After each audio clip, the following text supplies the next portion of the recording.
Hi friends, welcome back. Today we're going to talk about the daily labor report. These are some of the tools which are very important for handling the project. Unless we don't institute them religiously, it is virtually impossible to control, monitor the project. As you know that what are the functions of a project manager? The functions of a project manager are planning, organizing, monitoring and controlling.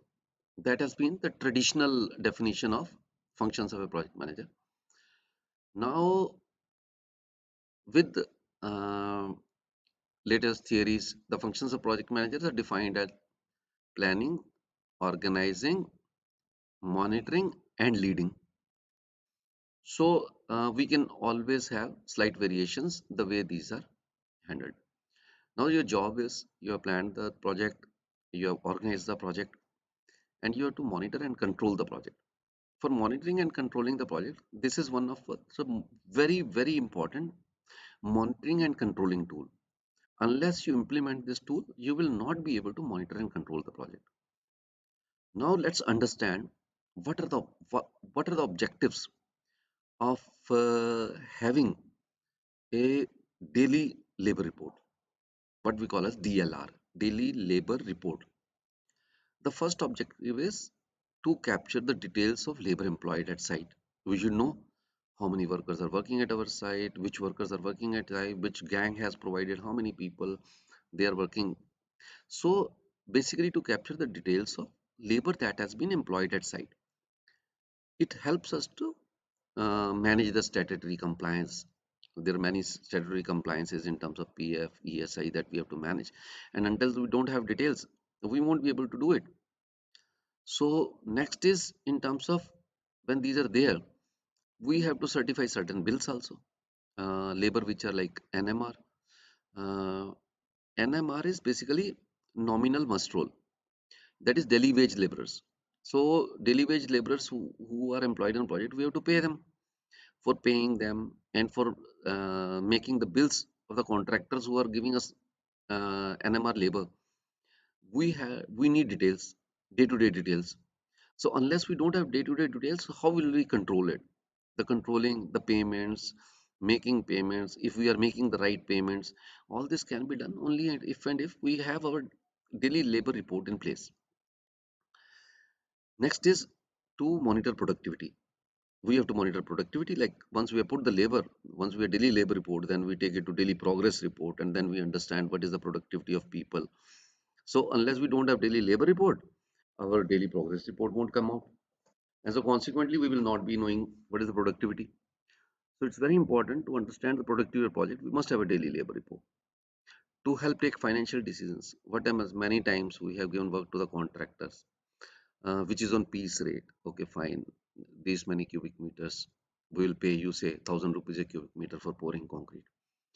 So although we have decided that, but because of certain site conditions, uh, that person may not be able to do in this rate, and genuinely he may not be able to. The rate may be going much higher. At that point of time, he will not be able to work for us. But for a management to take decision, how will they come to know? Unless we have the actual numbers of the field available with us, we can't present a case to the senior management.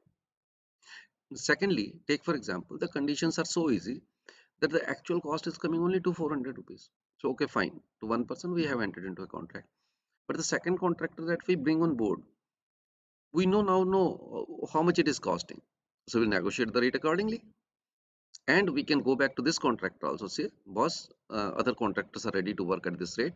So why don't you also normalize your rate? And that's how you can bring in a cost control to your project. Then it's next our job is once we have started the project, we have to ramp up. So once we have understood in the initial week, 10 days or 15 days, what is our productivity coming and how the productivity is going to improve, what is that we need to bring in the labor, ramp up the labor, at what speed, how fast, it helps us to tell that. Our initial plan is there, fine enough, but at the same time, the corrections to the initial plan and our ramping up can be done if we understand this, so this provides us a very, very important data based on which we can take our quality decisions. Right, guys? So I will show you a couple of formats. These formats can always be customized to your project needs. It's not necessary that only these formats only have to be managed.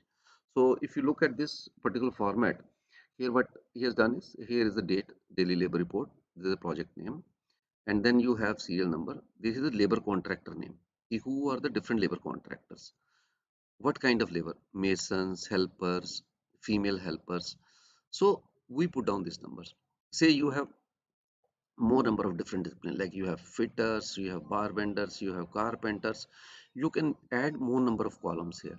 And then for each gang, you can write them. And then finally, you bring in the total.